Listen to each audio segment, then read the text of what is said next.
You can. Well, good morning, everyone. Thank you so much for joining us. I know after all these rainy days, this would have been a perfect morning to sleep in. So thank you for sharing your morning with me. I really appreciate it. With the rain is coming, the rain has been here.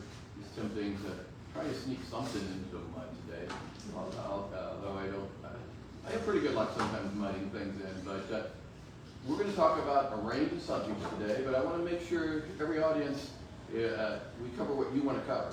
And I've met a lot of you, but if I'm not met you, my name is Mel. Years ago, Karina had me do some TV shows on attracting birds. They called me Birdman Mel on those shows. So that's, if you want to holler at me, just, hey, Birdman, or hey, Mel. We're a family business. My daughter Becky is back there, and she runs the store with a great group of employees here. So feel free to reach out to any of them for questions at any time. Most of what I tell you, they can help you with, too. I want to make sure I understand what's the main reason somebody came. Is there any species of birds or particular subject matter anybody wants to make sure I cover well today? Anybody? Plants. Okay. We are going to have at least half the program on plants. Okay. And I'm going to work them in as we go a little bit, and then we're going to do a deep dive at the end. I'm glad you said that. I had a magazine article here I wanted to share. Anybody get the Missouri Realist magazine, or the Conservation? Yeah. Did you notice that inside front cover this time? They talk about pollinators.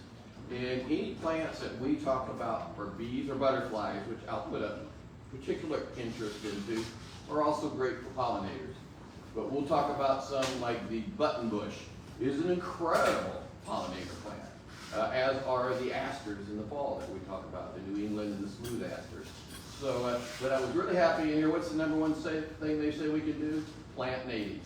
Okay? Do we have any master gardeners in the group? Okay. Well, I respect those guys a whole lot, and I don't mean to get too heavy on you, but they have a great deal of knowledge. But you know who was the original master gardener? God. Think about it. He put the plants here. They grow here. So wouldn't it make, and he put the insects and everything here, wouldn't it make sense that we put our emphasis on planting those same kind of plants in the environment?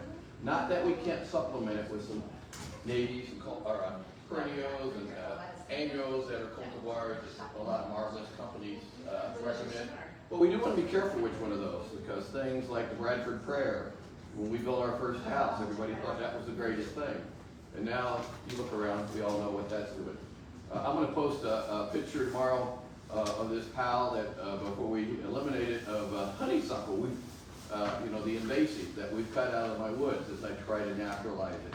I mean, it's amazing how one thing you thought was a good idea can really, really change. So I did my best. There is a group here in town as far as plants.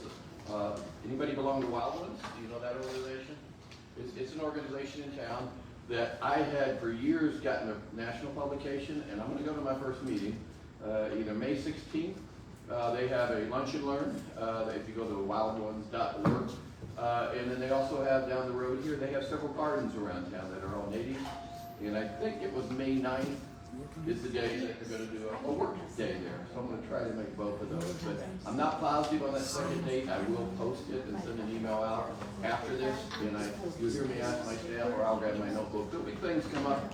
I don't know everything. I just try to be a conduit of information that I've learned from people I trust. But if you find something, if I don't know it, I'm going to tell you. But you will see it sent to you very, very quickly afterwards. Okay, but plant natives, keep it blooming. That's going to be another theme today.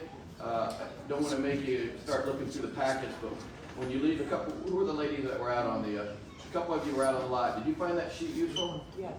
Yeah, I'd never seen it curated quite this way, but in there, and we're going to talk about at the end, a hummingbird progression of plants. The secret is to keep, for the bees, it's the same way. Keep something that blooms now, that blooms in June, that blooms in July, that blooms in August. That's a tough one. September, October, and are the pollinators and the butterflies, even as late October, November, okay? So that is the theme I want you to think about. When we get to plants, so I don't forget it, another thing that I thought of the other day is, what is the strongest, is a square or whatever, the strongest building, the shape, what is the strongest one?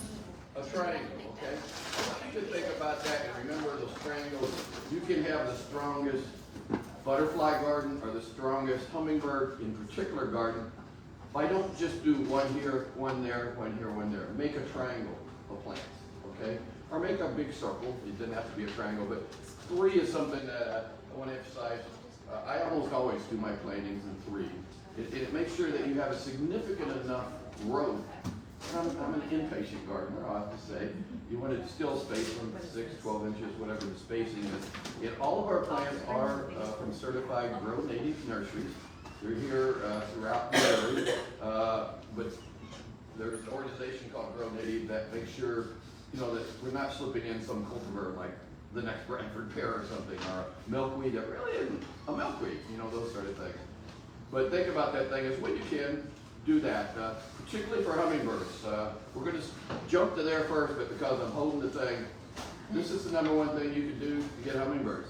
Have something big red out when they come, okay? You grab that Christmas bowl. I just looked around the store. I said, what else could I show them? Well, we sell these little red cardinal pots and with a plant on it. I do recommend if you do some potted plant and proof. See, I've got a hummingbird already. I wasn't planning on saying that. But this is an example of a plant that I like, and that it's got an open throat there. So that's just a teaser. We're going to be talking about a lot of open throat hummingbird plants, okay? But remember red. I always say tie the big red ribbon around the old oak tree, those of you that remember that song. But it can be the flower pot with a plant in it, anything red, right out by that hummingbird feeder. And then you can move this. It's about them flying over and being able to see you, okay? We'll set this guy down here and let him flutter around a while. Before we dive all the way into hummingbirds, we did advertise the meeting to cover a couple other species, the other bright migrants that come into the spring. Has anybody had any flocks of birds that you probably had quite a few all winter, but now you love them? You know what I'm talking about? They finally turned a really bright color. Yeah, these little guys right here. Yep. So there are some tricks. Will you squeeze this guy for me? Thank you very much. So goldfinches are one of my favorite birds because they wake me up in the spring and the morning. We have so many of them in the woods. I don't need to set the alarm clock. They can make a giant amount of sound. Wanted to just touch them on a couple things. What do most people historically, what did we think that we should feed goldfinches with? Niger thistle, this plain black thistle. I know I've preached this over and over in other meetings if you've been to me. This still is a good seed. The challenge that we find our families on a national board is that the rascals over in India and Nepal that do most of this are overcooking an awful lot of it. So that's why some of you are finding in the last few years they're not going to it as well because there's no oil in it. Okay, so we have the best Niger we can find, but you won't hear our staff recommend that because there are better options. And I just want to make sure you were aware of those. We find the very best Niger we can find, and then we put it with finely chopped sunflowers, and we call it Finch Mix 2. And just, you know, other people can go out and look other places. Now, if you buy it somewhere else, all your birds will die, but that's up to you. But no, I do want you to think of when I pick up a product, it's not just about that product. I'm really hoping I'm teaching concepts, and I use the products as my props, okay? But the fine chopped stuff will go through the small holes, and in the wintertime, there's actually some birds that come, red poles and pine systems, that really prefer this over Niger. But I would encourage you to consider this. And of course, the type of feeder that we're used to putting them in is these guys with the little holes. And this is one of my favorite that run up and down the rails. I picked this feeder up though to teach you something else. Every time you fill a feeder, if it's down here, what's our tendency? We're going to dump some on top. Don't do that. I'm not going to ask you to throw away what's in there, but hammer it on the bottom, get it out, mix it with what you're putting in, because you're just continually putting, and after this rain, I'd probably say dump it on the ground. But if it's dry weather, and if they just ate it down, but you just keep putting older, could be moldier seed down there eventually. This feeder and another one, the whole line from Aspects that we believe in, another American made company, they have lit things that you can fill them from the bottom to the top. Okay, so that's what I love to do, is I fill it from the top one time, flip this thing over and I fill it from the bottom end. So just something you can do with your feeders at home too. They do love to hang out in any pictures you see. I think any one of them you see here have been shot at my home. So this can happen in Missouri. I'm going to put one of these up again. You're going to see what I feed instead, but I go ahead, we keep one of these because it's just a hoot. Boy, you show off. Friends are coming over. You fill this thing full, and it can happen here. But what I'm trying to say here is, most important thing, that goldfish likes to hang out. He's a party animal. Okay? He wants to be with other ones. So if it's inexpensive thistle socks, which I forgot to grab, or multiple feeders, you'll get more goldfinches because they love to hang out. He is one of the few birds that doesn't eat anything with moisture in it. Okay? He eats only plant material. He does not eat berries. He does not eat insects. He only eats seed. So water is another big, big thing you can do to get more goldfinches. Have a bird bath close by where they can get a drink or some source of water, or whether it's a saucer that you've turned upside down full of water. But it will really help you get more goldfinches, and it will really help them with their digestion. Okay? My favorite seed for goldfinches, and about almost all my favorite, it's the sunflower kernel with the shell taken off. The goldfinches eat this as good or better. I'll start posting tomorrow. I didn't take the time on the photo. A lot of my photos I got a turkey hunter thinking I don't hunt, but it's a camouflage kit. I put around the yard, I hop in there with a cup of coffee and shoot my shots. And I'll start shooting some shots around the yard the next few days. But goldfinches love this, and you don't have to buy a feeder from it. You can put it in any feeder you got, and they'll come. As will the cardinals, the woodpeckers, the nuthatches. Everybody loves it. Good deal. Thank you for that. What did I agree to pay you for that? I haven't even met you. What's your name? Larry. Hi, Larry. I'm Mel. Okay. But I do really recommend these. They work very well. Something that people don't realize, and you're going to see a lot bigger version of this, with these mesh feeders. These fold flat. You fill it full. Mesh feeders, goldfinches are one of the birds, along with nuthatches, woodpeckers, chickadees, titmice. They hang it all over the mesh. So you don't just have 6 ports or 4 ports. And particularly on the bigger one, it's amazing how many birds can get on one of these things, eating it at the same time. And I'm just showing a couple relatively inexpensive ones that you can use year-round. I did yellow because I'm talking finches now, but they can be green and brown and all different colors, all different shapes. We actually invented one day. I'm not a big fan of cats outside because they are one of the 2 biggest killers that we can help with. Collisions of windows, which we'll touch on in a second, and outdoor cats. They can't help it, it's what they do. But we got a little mesh feeder over there that's a cat that you fill full of stuff, and I call it bird revenge. So, any questions on goldfinches? Okay. Yes. No, they do not go. We have really fine chopped sunflower that will go through that, or the mix. Okay? But those will not go, the hardy hearts will not go through a, quote, thistle feeder. Okay? Good question. Very good question. Anything else? Yes? I just have a comment. This morning I saw a squirrel on my shepherd's hook trying to get into the finch feeder. Yeah. And it was too funny, he gave up. Yeah, well, that's a good deal. We can grab one of these baffles over there. If we can move that shepherd hook out somewhere. If you want to keep him away, we can do that. But some people, I let 1 or 2 feeder systems out where they can get something to eat. But there's some other ones, like the big swirly feeder outside.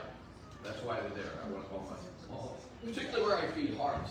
But I'll feed sunflowers in a couple locations, just straight black oil, kind of toward the edge of the yard, and let them have a little bit over there. But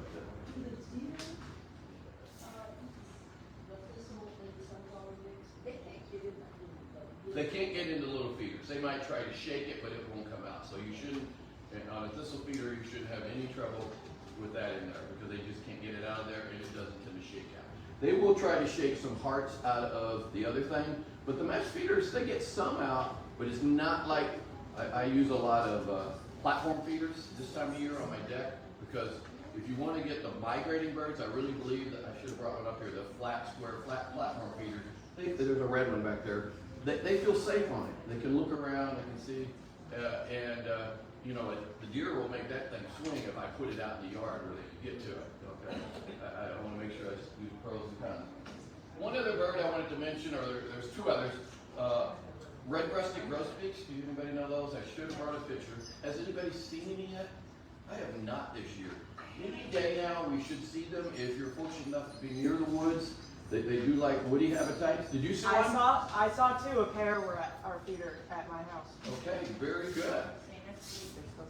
That's what I'm saying. And with these storms we're having, most birds, if you wonder when are they going to get here, so when we get those not only warm but big wind patterns from the south, because they fly at night, and you know they're not idiots. They fly. They don't fly in storms necessarily, but when the wind patterns turn and the heat comes this way, they come. So be watching for them. How do you describe? Anybody want to help me describe a grosbeak? Big like a robin. Red ascot. What? Big red ascot and a big white, huge white. You'll know it when you see it. They like sunflower. They like the hardy hearts a lot. I do scatter something.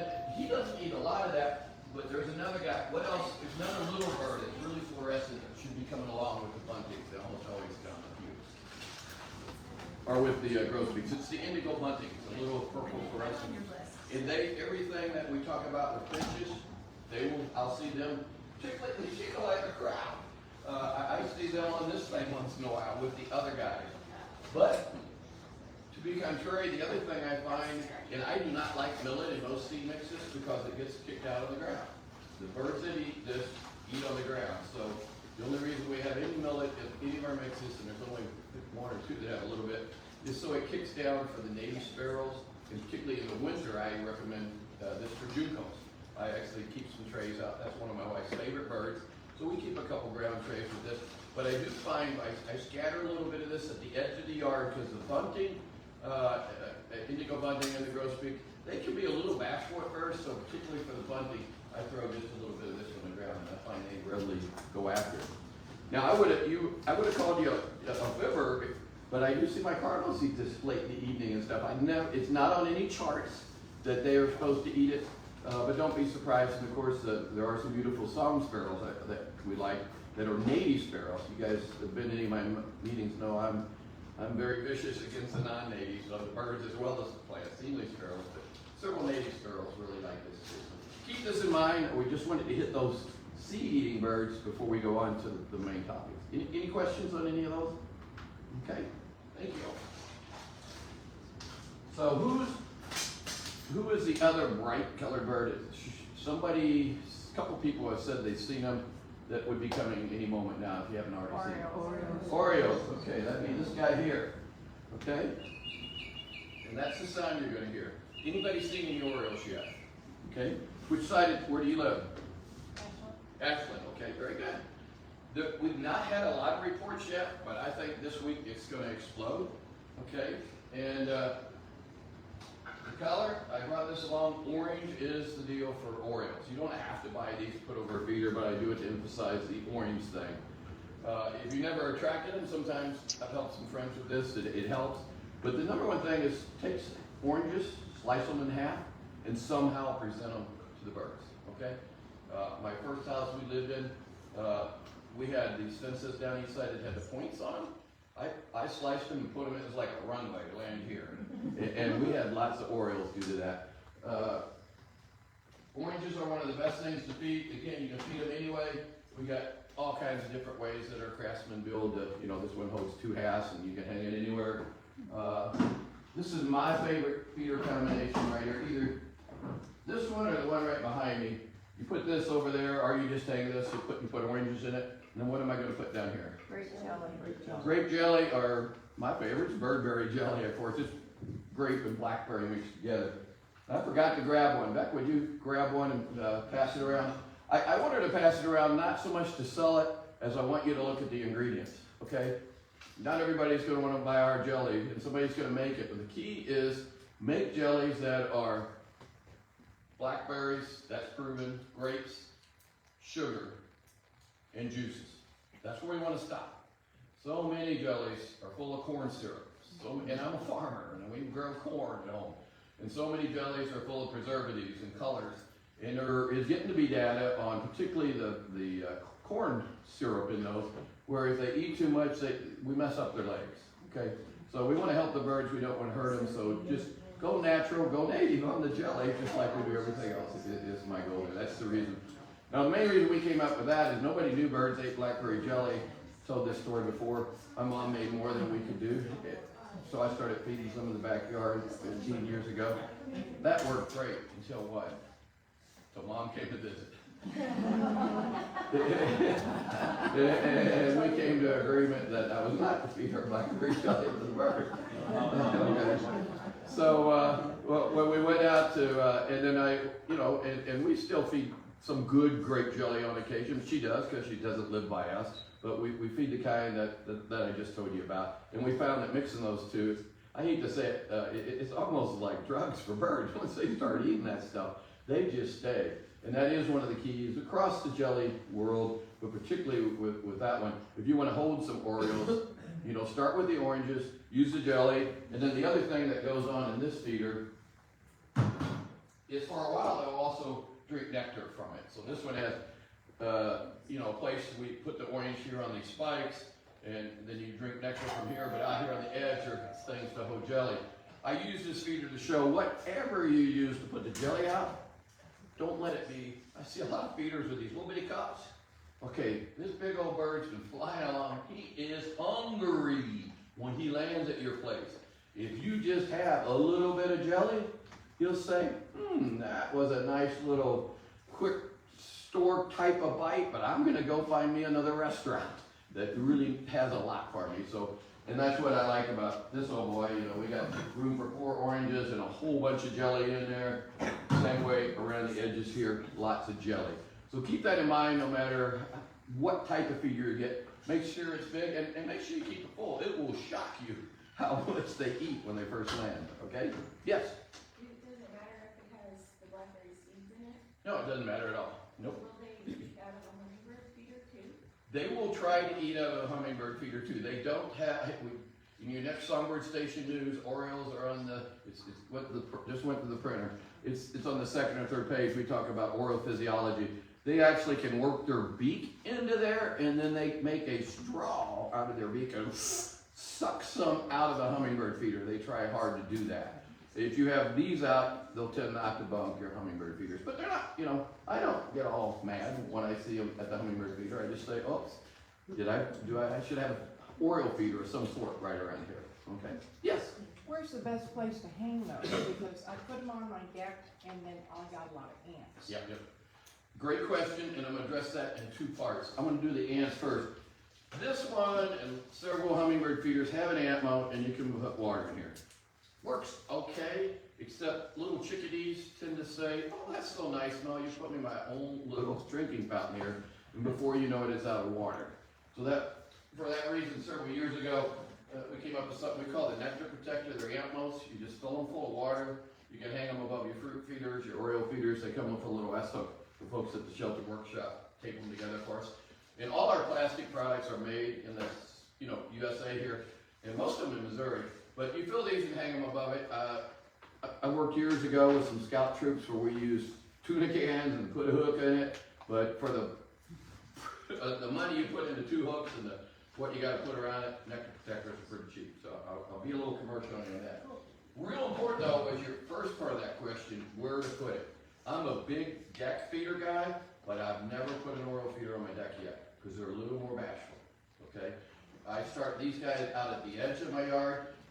These are one that I'll use on an unbaffled pole maybe. I'm big on I don't put out any, just that one by the woods without a baffle for the birds because I don't want the squirrels eating everything. But on my Oriole feeder, I put it, and then I do, just like I do with bluebird feeders, with mealworms, I call it creep. I just move it closer to where I want to see it. Okay? So I really encourage you to put it at it, but don't put it in the woods. Again, we're flying over, so we got to see this thing. The other thing that attract these though is water as far as Orioles. So if you've got any water feature in your yard that can be moving with something like a water wiggler or a solar thing, or you got any fountains that are not normally burnt, some people have fountains for decorative purposes, and I respect that. They will call birds down. Now, they won't necessarily drink from it because if it's more than a couple inches deep, they're not, this is not the swimming club of Mizzou there. They need shallow water. If you got some that are not too bad, put some rocks or some sand and kind of make a beach for them. But I have found that if I put my Oriole feeders near my features which are made for birds. That noise makes a big difference if you have any noise about it. Just start showing tips up there, okay? And then move it to where you can see it, okay? Other questions? Yes? I've had a problem with when I put out jelly, the bees go in there and then they drown. Yep, that is one challenge on jelly sometimes. That is. Is there anything you can do about that? There really isn't. I try to move it around. I find sometimes the bees won't find it if I move it to another location. Dealing with bees at Oriole feeders, fruit feeders, whatever, they mark their territory when they find something that is a thing. So move it and clean it always, anytime you have a bee problem, okay? The same way on particularly hummingbirds, if the feeder gets dirty, gets mold, gets mildew, you left, the feeder got runched, kind of, what do you do when you go to a restaurant and the plate's dirty and stuff? Are you gonna go back to that place? No. So, same drill, move it somewhere else, okay? I wish there were, we have an Oriole, I don't have it up here, but there is some nectar feeders with bee guards on them the bees can't get into. But for the jelly, no magic bullet there, okay? What I think is, you use the salt, Mm-hmm. and you just take a toothbrush and just put it on there and let it dry. Yep. And then, like, the bees get up there at the top and all that Yep. stuff. You leave that hook and everything, Okay. goes on. He beat me to it. Avon Skin So Soft. No, for years I've done that with hummingbird stuff. And this is like one of those dull moments. Why did I never do it? Try it on the Oriole feeders and the jelly feeders. That's a great idea. It's not toxic. I bounce that off at every authority I could find. Cordell is one from ornithology. Is somebody you want to reach out to? Hummingbird Study Group is another one. But those are the best two on what we're talking about now. So thank you. That's a good idea. Okay, we all learn together is part of what we try to do here. So don't hesitate to speak up. Good idea. Okay. I think that covers it on Orioles. Of course, if you got a mob, we got, and I put one of these out. You got 4 oranges and a whole bunch of jelly. I guarantee you nobody's going to the next plate after that. Okay. Move on to hummingbirds. Anybody seen any hummingbirds yet? Good deal. Pretty well all over. Have you seen a lot? Not normal. Okay, this time of year, you don't see a whole lot of them. The time in Missouri that we all see the most is when? August, September. And what's happening is they've had their babies, they're bringing them in, because hummingbirds have to double their body weight to make the journey. And where are they going to? South America, Central America, for sure Southern Texas across, so long ways to go. While we're talking to the spring, I do want to make sure there's rumors that you're going to hurt the hummingbirds by leaving your feeders up. God made them smarter than that, okay? It's length of day, it's most of all body weight, a lot of people study, because they have a sense. And a lot of times when the weather messes up when the babies, are born, we'll have a later migration than you normally do. So just keep a couple, you'll see that flock go down. I keep one up, probably too long, at least till the 1st of November, because you do have some wayward ones that will come by and it'll surprise you. I'd only keep one up, but for sure through the end of September, folks, leave those things up. Although, the one part about that time of the year too, we got, lady here, that is the time, we have a wand that you can feed them with, and we have the hummingbird rings that you can put on your hand. That's the best time of the year to do that with the children, or with yourselves, okay? You can do it by starting to put these in a little flower pot or something now, by your normal feeder, where they get used to coming to it, and you can make it work, but there are not so many of them that they're competing. It's just easier to do in the fall, but these are fun devices as far as the kids. I would encourage you, one of my goals in life is to, you can put it in our TV ads, we want to get them away from all these electronic devices and get them outside more and more. And just little things like putting your hummingbird feeder together and putting it up, that really works. All my grandkids call them their feeders, They get to that. Other things like making the nectar, I always thought, well, why would I do that? Well, you can do it however you do. A couple of them we have fun with, because the guy was smart. It's got a line on here, you pour so much of the the nectar mix or finely ground sugar here, and you just shake it. So we do this shake it, bake it, those, pour it kind of deal. So it's a fun way to do it, and then you got a way to store some if you got extra. Another guy was smart, and this is what I use the most, is you put a paddle in there, you fill the front part for the sugar in the back, and then this paddle here, you shake, you do it up, and boom, you're done, and I got a lot of nectar, and I can store it. And I do this with the grandkids too. So however you want to do it, you can use a pitcher, you can make it in the feeder, but get them involved in doing it. What do we put in these things? What's the recipe? 1 to 4. 1 part sugar to 4 parts. Okay. And when you buy sugar, or we sell finely ground, but if you there's a thing called bar sugar, and that's what's in here. Finely ground, 100% sucrose sugar that instantly dissolves.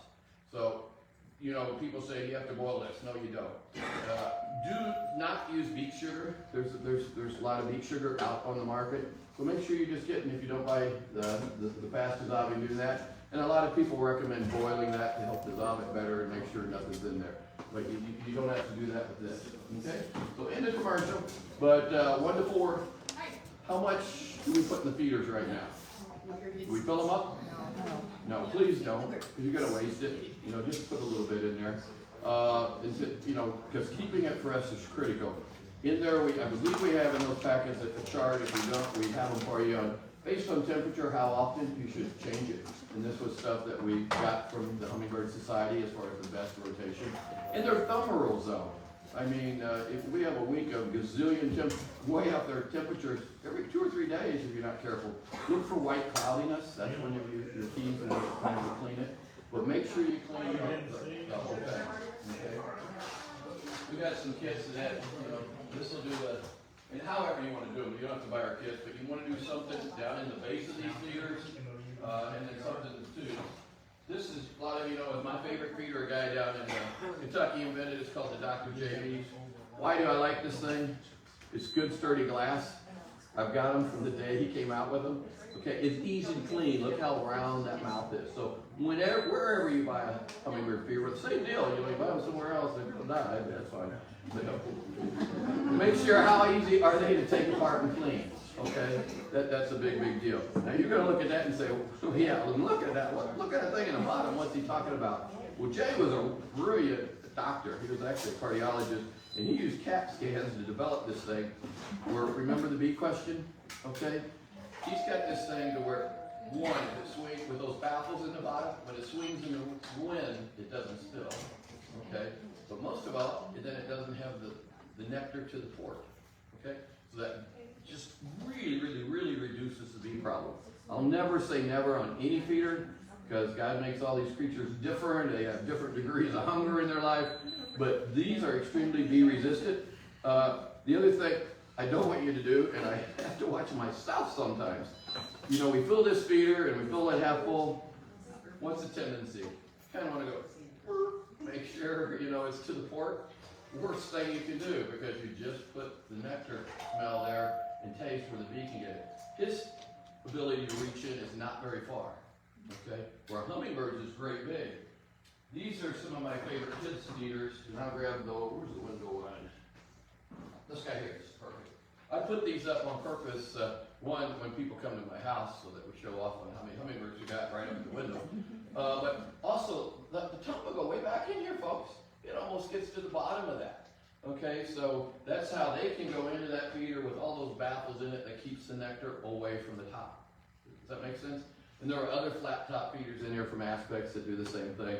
But these are a fun way, and we just keep a 6-pack of these in the fridge when it's time to show off, so you can change a lot. But there are other ways. I do like these. There was a couple guys in Oklahoma invented these. These are now twisted in Mexico, Missouri. We have 2 or 3 guys that twist copper every day.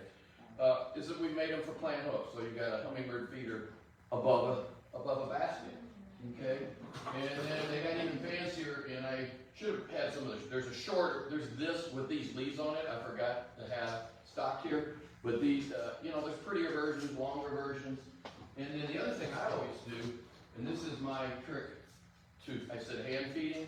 Well, you can buy a wand But what I recommend is get you a big pot of one of the plants we talk about, or one of the non-natives, and stick this rascal right in that pot, okay? So then he's coming for the plants, he's eating from here, and then you can sit down and kind of, you can move that pot over to you at first, and then you grab it, and there he is, eating right in front of you. So it's a neat way to train one through the season to be able to work with the children and grandchildren. That way she can see them, okay? So, little harder to clean. That breaks those rules. You got to use a little different brush to clean them, but a lot of fun. When you look at feeders, though, like I said, even the decorative ones, make sure all of them. This is one of our decorative ones. Make sure they all come apart so you can clean them. I mean, we have a couple in here that some people tend to like to buy because they're in all the other places, so we have them. But all the ones that have our Songbird Essential brand, we pay attention to how easy are they to clean. Okay. You can put these on windows, and I did. And as far as cleaning, there are two new ones. The copper guy said they wanted to twist something besides copper. So we've got to make them some things, which is very easy. You just fill that full, and easy to clean. I wanted some just almost foolproof, inexpensive feeders. Okay, the lid on it, and there, you can hang it wherever you want. You can hang it on the window hook. You can hang it out in the yard. I grabbed that for two reasons. Too, I like my Dr. JVs, but what I tell you, I'm not going to fill him full. And the key to getting wrens is to put a wren house on every side of your house. The key to getting more hummingbirds is to put a hummingbird feeder as many places as you can.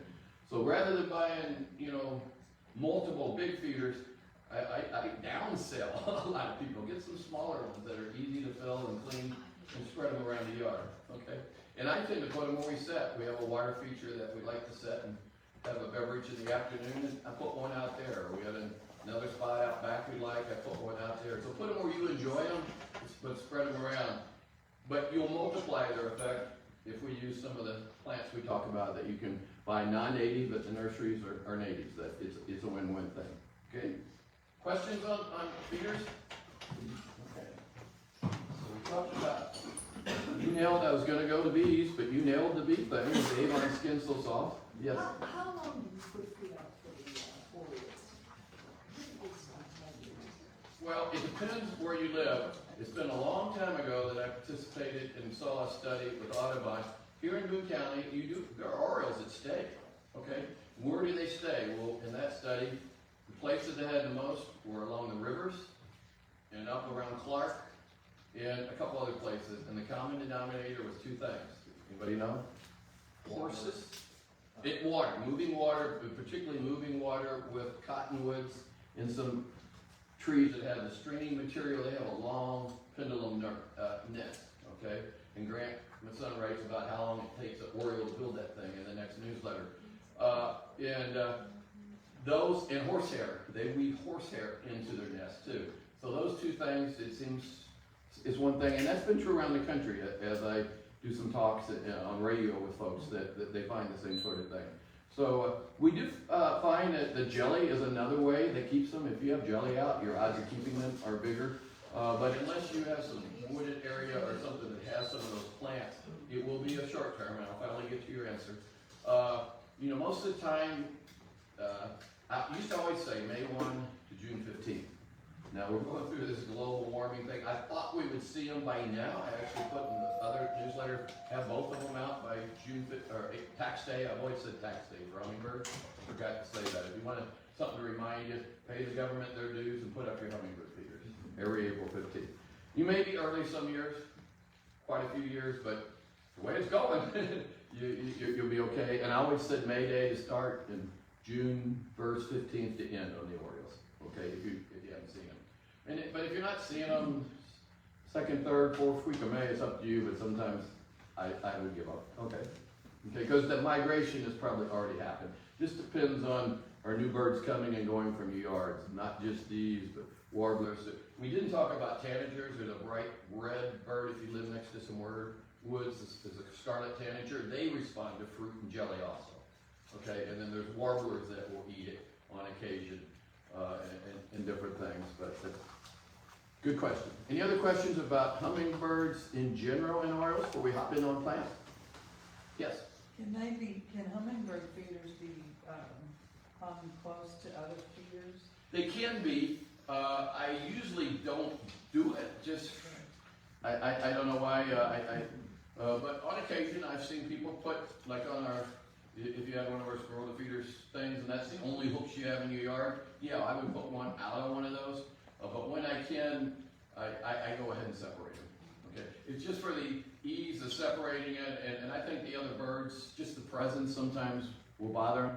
But these orioles and these grosbeaks and these buntings, I think they're lonely or something, because when they first get here, they mix it up everywhere.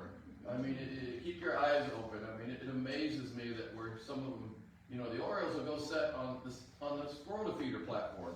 Now, one of them I slice oranges or bolts on the top of that, and I slice oranges and I put them on top of that. So, but they'll go over to the other one. I think they're just like, hey, Mr. Cardo, how's it going here?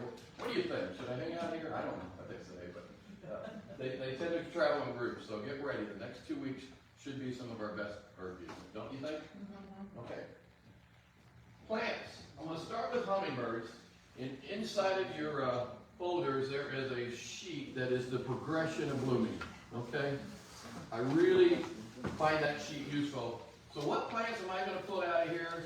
And what you want to do is you want to have some plants that are blooming when they come. Okay? And you want to have some plants that are blooming each month till they go. Okay?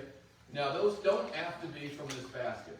A lot of times I've gone and got a basket of fuchsia from down south, the nursery out here. What? Strawberry Hero. Yeah, and hang a fuchsia, because they love the fuchsia, and it gives me a big bloom right there. I didn't have to do it this year, because what happened, one of my other favorite plants, which normally doesn't bloom until May or June, I'm not seeing it in here, but the honeysuckle took off, and it started blooming early. Okay, so I have this giant mass coral honeysuckle is one of my favorites. The other main list that I want to make sure you see in there is the top 10 plants, native plants to attract hummingbirds. That's not my list. That's Botanical Gardens, Grow Native, all the authorities that know plants a lot better than me. That's their list. And we were able to find 9 of those 10 this year. We're really proud of that. We had to hunt multiple nurseries to be able to do that. But the columbine is the one that I've had for years that spreads easily. Anybody got columbine out there? Hard to grow? Okay. It depends on your soil. I got one shaking the other way. You know, shade is, you know, you don't want to cook this guy. He likes shade more than anything. But he does spread a lot. Have you had that? And they do that through seeding. So columbines is one that I would recommend everybody consider in your gardens for those early spring arrivals from a blooming standpoint. One I've not had, and I've actually just learned about. Does anybody have the red buckeye in their plant yard? Okay. What do you think it is? Well, mine's not big enough, it's small, it hasn't gotten big enough and started blooming yet, so. Oh, okay. I've Okay. seen them around town though, where they're really big Yeah. and beautiful. Several of the places I go to, that's this guy here. Flowers. We actually have them in a small version too, but it's a 10-foot or so kind of a umbrella bush, I guess I'd say, kind of every which way. But they actually have really nice red open throat flowers right now that hummingbirds will love. Okay, we have a little bitty one, a starter one, but I'm an impatient gardener, so we go get a hold of a few of the bigger ones. I didn't really study this deep because I want to make sure I do it right. I want to make sure I tell you right. They will live about anywhere. You can plant them in the sun, but they do the best in sunshade. Okay, if you've got any place that you've got multiple trees, or at least a tree, and can put them at the edge where they get some sun, some shade, that they're good. And you'll find I also talked about moisture on that guide of all the plants. Lean toward keeping him plenty red, or lean toward your wettest spot in the shade, and that'll help you out. Okay? Yes? And the red buckeyes are better than the hummingbirds and the golden. Both, they like both, but red just has a little bit more of a attracting. Yeah, the red are normally more in the south, but so I was really worried about that. But both the nurseries that have those forests are in the centro. I saw them growing there. They swore to me they had multiple customers across this belt. Now I wouldn't want to go to northern Missouri with them probably, but through here, they swore I was going to love them. And I'll be, you know, hopefully there'll be some left that I'll be planting several of those on the edge, okay? But buy all you want, I'll go get some more, okay? So that's a neat one that I found. Another neat one that I have not had experience with that I'm gonna plant is copper iris. Does anybody do these?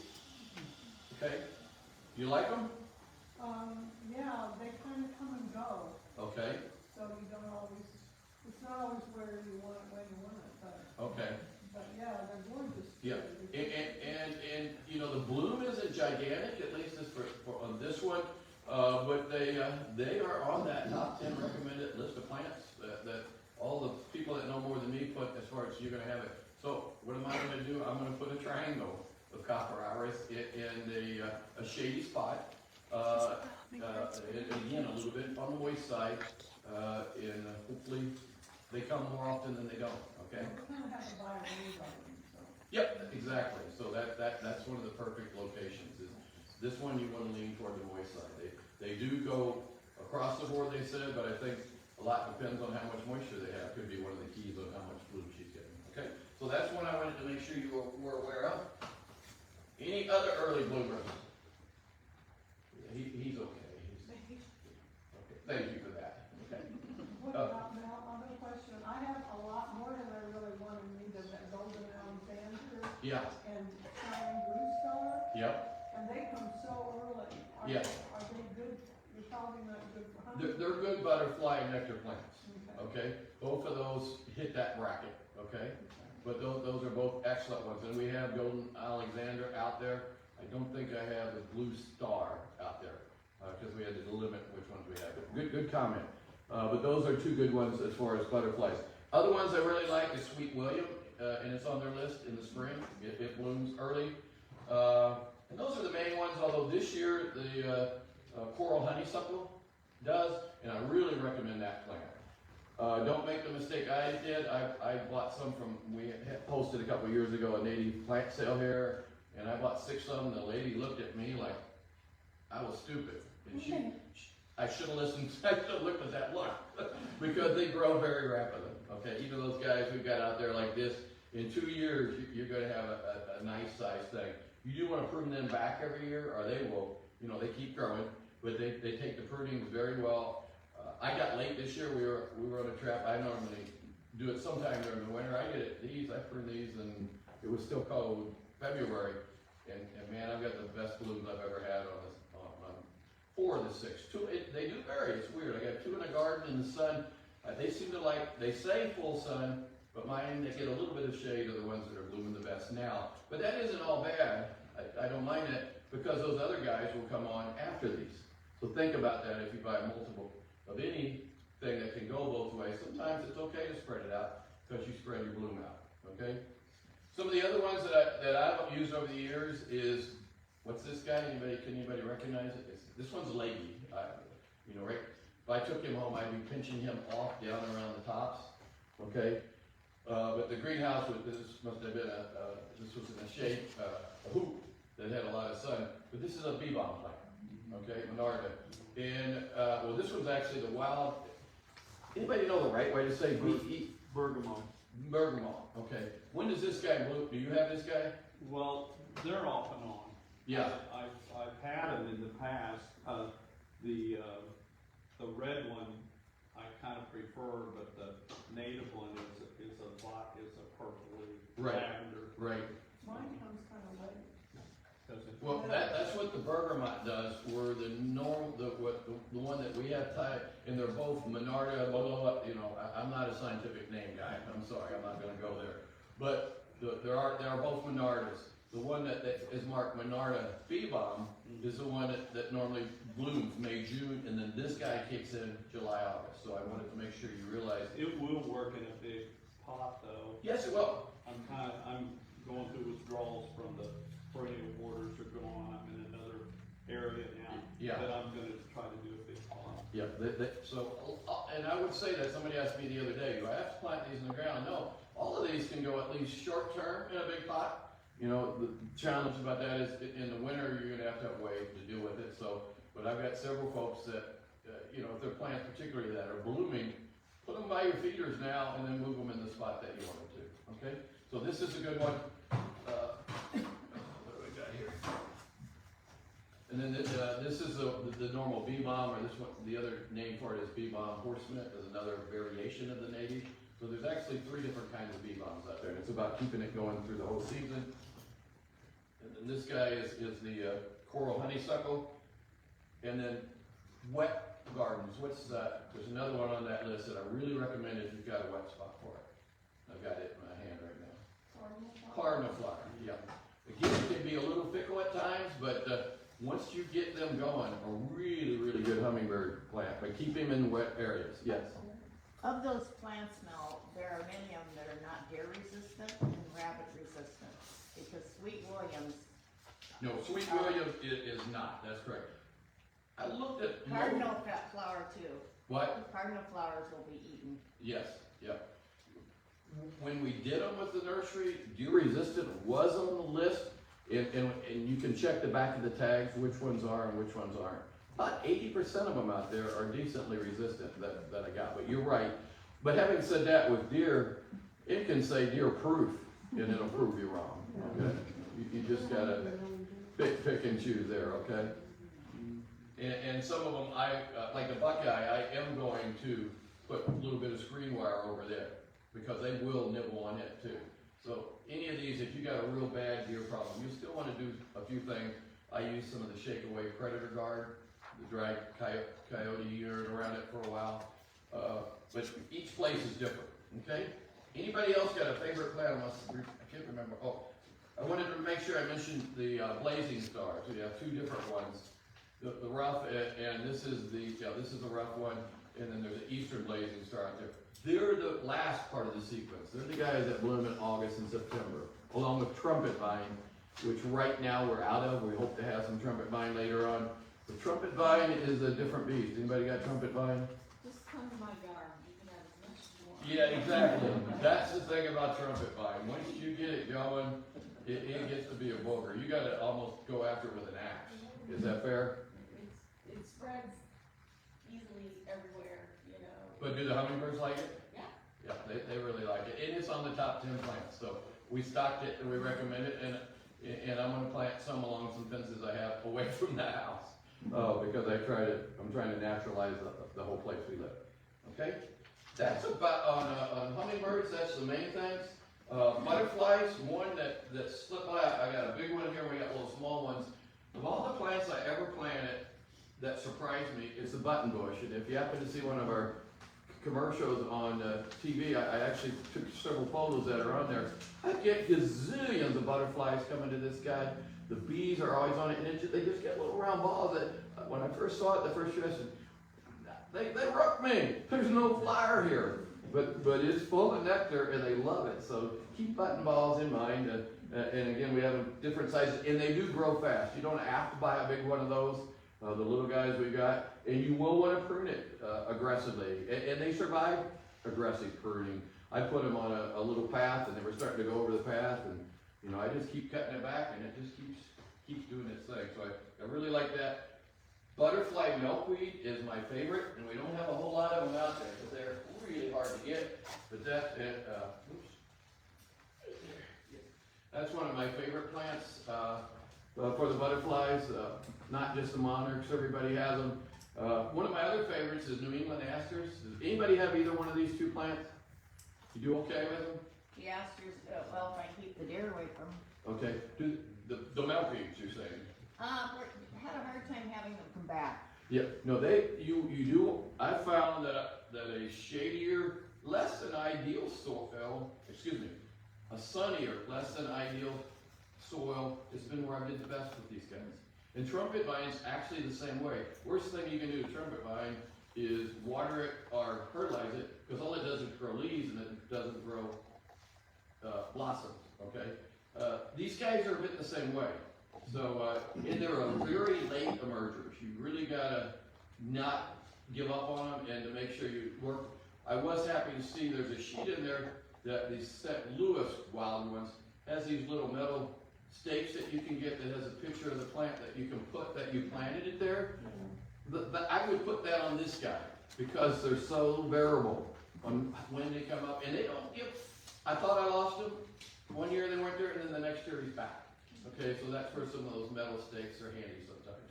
The New England asters and the smooth asters, they kick in August, September, October, okay? Those guys spread like crazy. If anything, you'll get mad at me over these. But, you know, you can just easy pull them up, share them with a neighbor, whatever, but they really reseed well. You don't have to water them, but I do find if it hasn't been, like last year, it was really, really dry, right about the time these guys, they really respond to a little watering right then. You get a lot more blooms and a lot deeper blooms by doing that. It's not on the tags, but I probably have more of this plant in my yard than anything else just because of how much it's spread over the last 6, 7, 8 years, okay? But again, it's providing nectar for both the pollinators and for the butterflies late in the year, okay? Other ones that I got in here, of course, the black-eyed Susan, and then this is a little buttonbush, so I'll put him down there. We didn't talk about him. And milkweeds, I forgot, we have several. They're hard to find. Several of the common milkweeds and marsh milkweeds. The marsh likes a little wetter soil. The common can handle the drier. And of course, these are great monarch plants. We also got some unique ones like Dutchman's pipevine out there that are for a particular caterpillar. Okay, and there's certain butterflies come.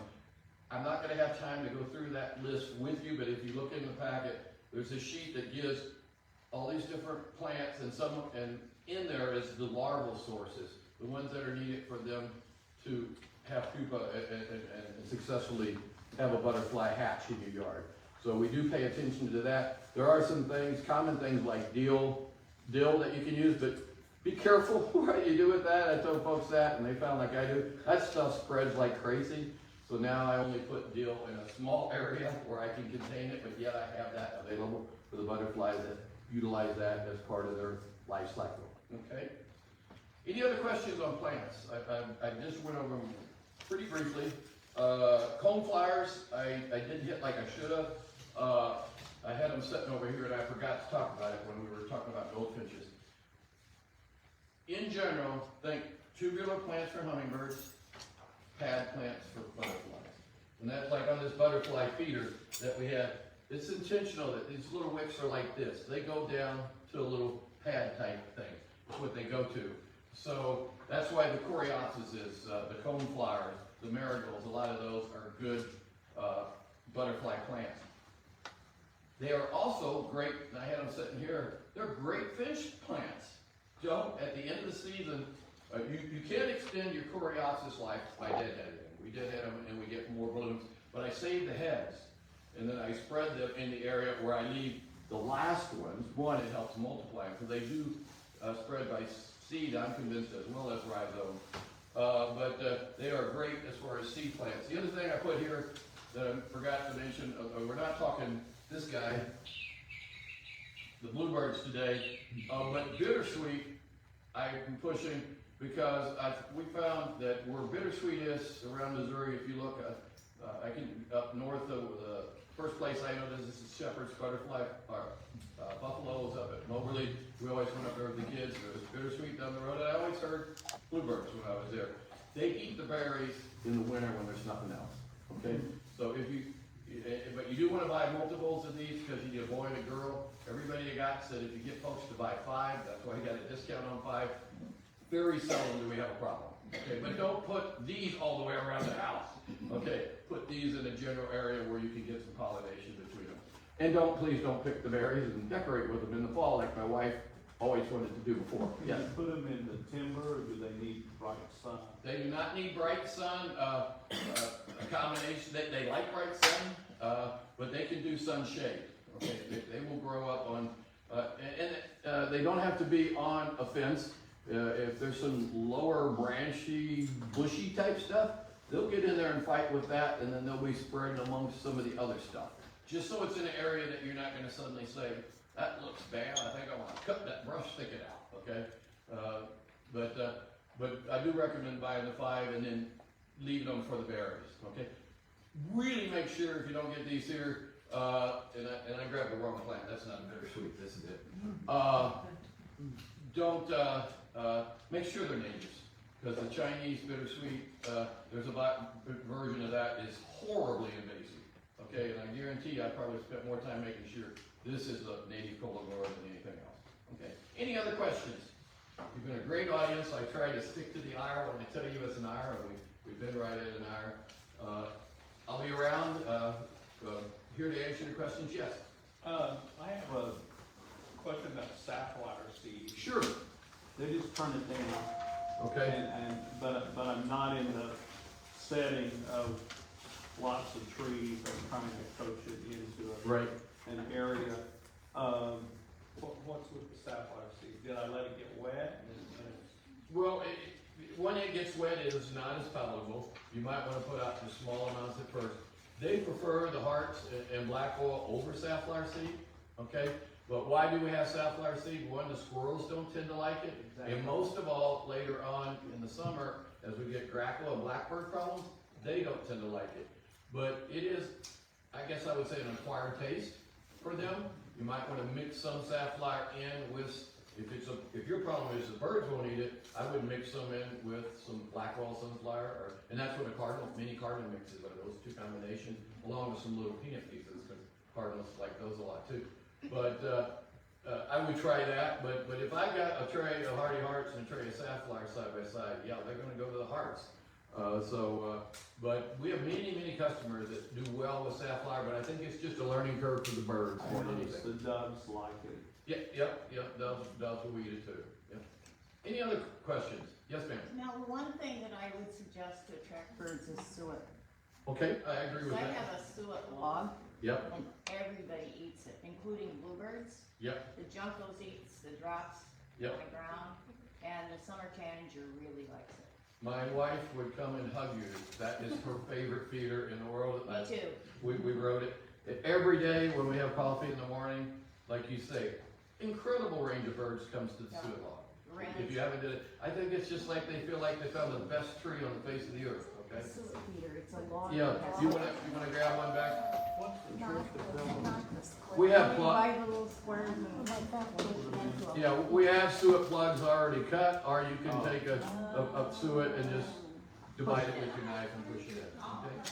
But the key to suet is, you know, when you get the tanagers, are you using the fruit and berry, or are you just using regular Peanut suet? or, Yeah, I normally use the peanut butter, but when I'm looking for the other birds, I tend to go to the fruit mix a little bit in the spring. What are you holding up back? For the drawing. Okay, so we need, anybody wanna have some free prizes? Okay. Okay, can you help me pull some numbers out of here?